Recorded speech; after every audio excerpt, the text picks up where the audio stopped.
এটা হচ্ছে নিয়ামা ব্র্যান্ডের একটা কারি কুকার, 3 হাঁড়ি 3 ঢাকনা, ওসাকা জাপান টেকনোলজি। এটা হচ্ছে 1500 ওয়াট, 85% কস্ট সেভিং।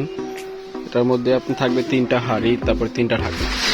এটা হচ্ছে আপনার চুলার মতো ইউজ করতে পারবেন, পাওয়ার কমানো বাড়ানো, ওয়ার্মে রাখতে পারবেন, লোতে দিতে পারবেন, মিডিয়ামে রাখতে পারবেন, তারপর হাইতে দিতে পারবেন। মানে 3টা 4টা অপশনে এটা রান্না করবেন চুলার মতো। এটার মধ্যে আপনি ভাত, মাংস, তরকারি, ভাজি সব কিছুই করতে পারবেন। 3টা হাঁড়ি থাকবে, 3টা ঢাকনা থাকবে এইরকম। আর এটার মধ্যে আপনার কয়েলটা দেখেন, সবগুলোর কয়েল থেকে হচ্ছে সাদা কালার, কিন্তু এটার মধ্যে হচ্ছে কালো কালার।